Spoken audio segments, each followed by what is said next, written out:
La question, c'est plus si vous allez utiliser des IA, mais ça devient presque autant à quel moment du développement vous allez les utiliser. Et vous avez vraiment pas mal de cas de figure. Bon, ça, je vous recharge la chose pour vous montrer. Ça, maintenant, on est habitué avec Copilot du fait que vous commencez à taper en commentaire ce que vous voulez. Et de là, il vous génère ce dont vous avez envie. Alors, on passe ça chez Lugo. Remarquez que c'est une struct et puis c'est comme une méthode finalement associée à ce struct. C'est qu'un clin d'œil, ça fait plaisir de voir que l'exemple était en Go. Mais c'est pas ça l'important.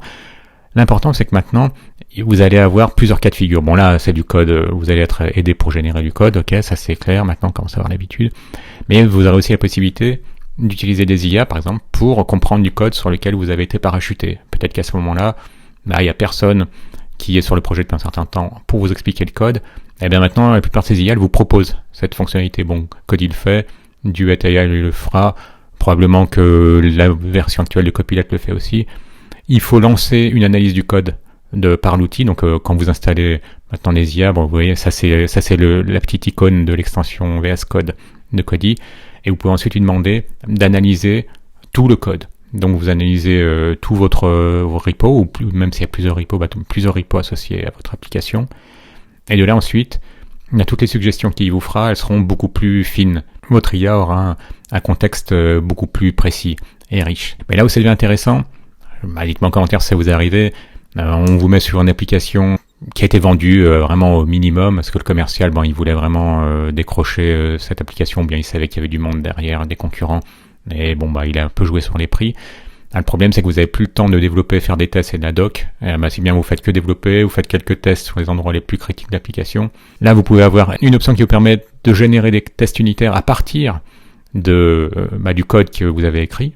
Vous avez aussi cette fonctionnalité qui vous permet de donner un avis, finalement, de chercher s'il y a ce qu'on appelle des code smells. C'est-à-dire qu'à un moment, si votre code pue à certains endroits, qu'il n'est pas terrible.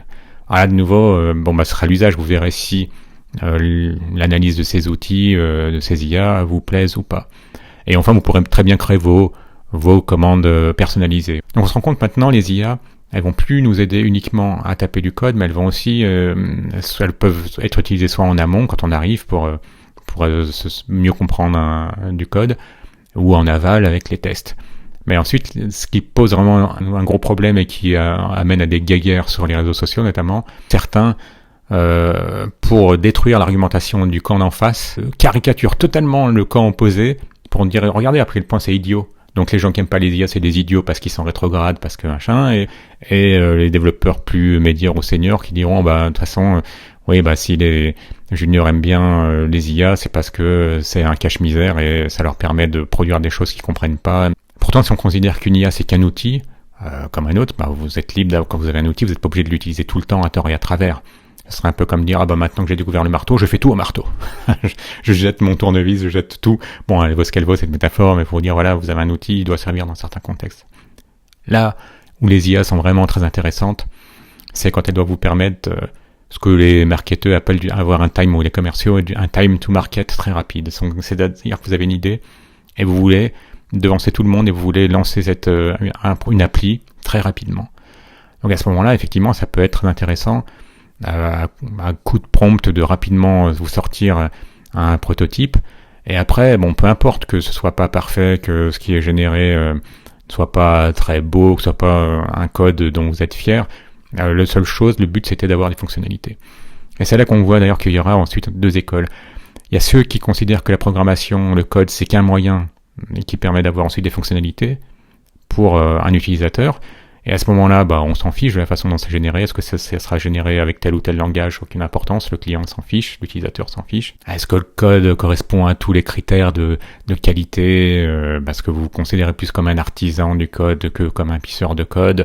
C'est les deux extrêmes, un niveau pisseur de code ou artisan du code. Mais en fait, là, de nouveau, quand vous voulez juste créer rapidement une application, à la limite, c'est pas trop important.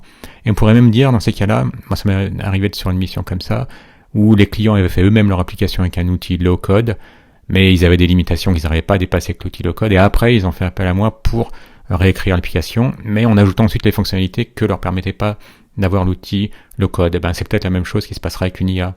Peut-être que à l'avenir, vous avez des clients qui vont essayer d'utiliser eux-mêmes des outils qui seront plus développés, encore plus évolués, qui leur permettront rapidement, à coup de quelques commentaires, quelques prompts, d'avoir un prototype finalement qui marche. Et de là ensuite, quand ils seront contents, qu'ils verront que ça intéresse, qu'ils commencent à avoir des commandes, là, se dire là à ce moment-là, on prend des vrais développeurs et à ce moment-là, c'est eux qui vont développer l'application. Développeurs qui au passage utiliseront sans doute aussi des outils type IA. Donc de nouveau, ça a l'air d'être l'opposition finalement qui est en train de monter, c'est quelle est la place du code, qu'est-ce que c'est le code pour vous. Mais l'impact sur le métier de développeur risque d'être de plus en plus marqué.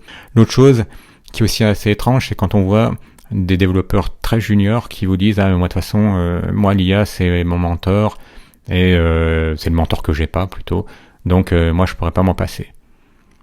Alors c'est vrai qu'entre être complètement tout seul et avoir l'IA, il vaut mieux sans doute avoir une IA comme assistant. Mais là où ça devient pernicieux, c'est quand on se dit de toute façon maintenant j'apprends plus rien, je mémorise plus rien, je fais plus rien sans l'IA. De toute façon j'aurai toujours une IA sous la main pour m'assister.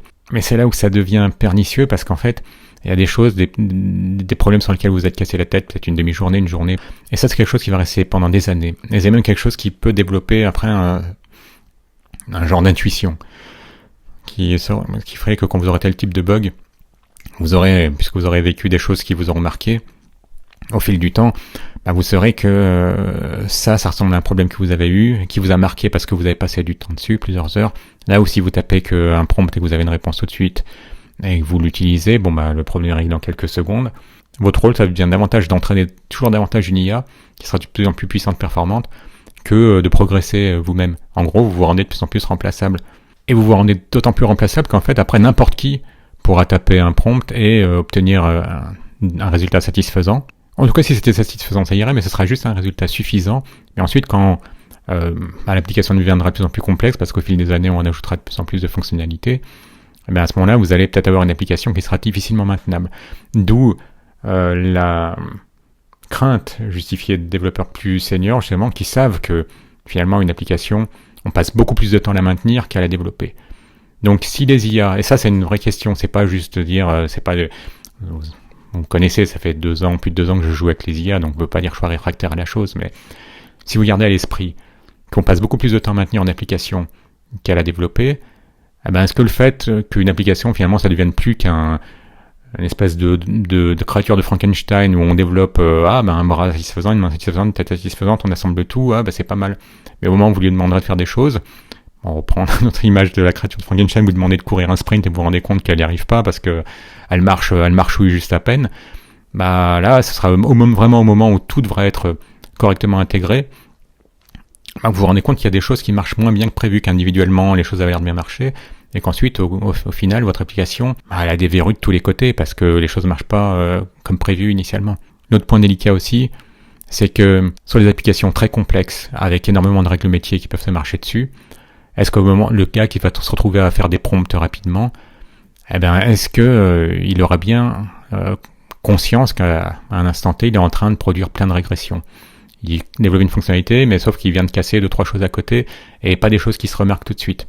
Alors normalement, s'il y a des tests bien faits qui testent justement tout ce qui doit, des tests de non-régression finalement, mis aux endroits pertinents, ça devrait pas arriver. On sait très bien que on n'est pas dans un monde idéal et que bien souvent, on nous pousse à aller plus vite que ce qu'on devrait et qu'on ne teste pas finalement tout ce qu'on devrait tester. Pour ma part, une chose est certaine, c'est qu'il vaut mieux être un développeur qui sait utiliser une IA qu'un développeur qui sait pas utiliser d'IA. Ça, bon. Donc de toute façon, pour moi, la chose est tranchée, il faut prendre en main ces outils. Mais si on prenait comme comparaison le fait d'utiliser un GPS et de lire une carte, je trouve qu'il vaut quand même mieux utiliser un GPS après avoir lu une carte papier. C'est-à-dire c'est pas l'un ou l'autre. Et évidemment, au quotidien, vous utiliserez votre GPS tout le temps. Pour le dire vite, les assistants, c'est extrêmement bien quand ils vous assistent à faire des choses que vous saviez faire et qui vous aident à les faire plus facilement. Par contre, si vous commencez à utiliser des assistants à la place de la phase d'apprentissage, c'est là que ça devient un peu douteux. Alors évidemment, les IA peuvent vous aider à apprendre. Mais l'ennui, c'est qu'elles vont vous suggérer des réponses en fonction de données qui ne sont pas forcément sûres. C'est les fameuses hallucinations des IA. D'où l'intérêt plutôt d'apprendre, peu importe que ce soit avec la doc directe de l'outil que vous essayez de... Peut-être que vous prenez en main une certaine librairie, au moins vous passez par la doc, vous savez que c'est les développeurs de la librairie qui ont fait la doc, ou en tout cas quelqu'un qui bosse dans la boîte et qui a pu faire relire ce qu'il a écrit comme doc technique par des mecs qui ont développé le produit. Donc c'est plus fiable que de faire aveuglément confiance à une IA qui va vous recracher des choses qui viendront peut-être pas forcément de la doc. Alors peut-être que le gros progrès, rapidement, ce sera quand vous pourrez dire à l'IA, vous pourrez demander à l'IA, ok, la réponse a l'air pas mal, d'où elle vient. Et qu'à ce moment-là, il puisse dire, ouais, ça vient de la doc officielle de... Peut-être que c'est le cas sur certaines IA, n'hésitez pas à le mettre en commentaire si vous connaissez des IA qui, justement, vous permettent d'avoir la source et de savoir que ce qu'elle vous ressort, ça vient. Mais à ma connaissance, c'est pas encore le cas fin 2023. Les IA, comment est-ce que vous pensez que ça va changer votre métier dans 1, 2, 3 ans? Est-ce que vous les utilisez au quotidien, occasionnellement? À quel moment vous les utilisez? Est-ce que c'est vraiment quand vous programmez, quand vous testez, quand vous faites d'autres choses, vous rédigez de la doc ou des choses comme ça? N'hésitez pas à laisser un commentaire, un petit like si vous avez aimé. Abonnez-vous si ce n'est déjà fait et à bientôt.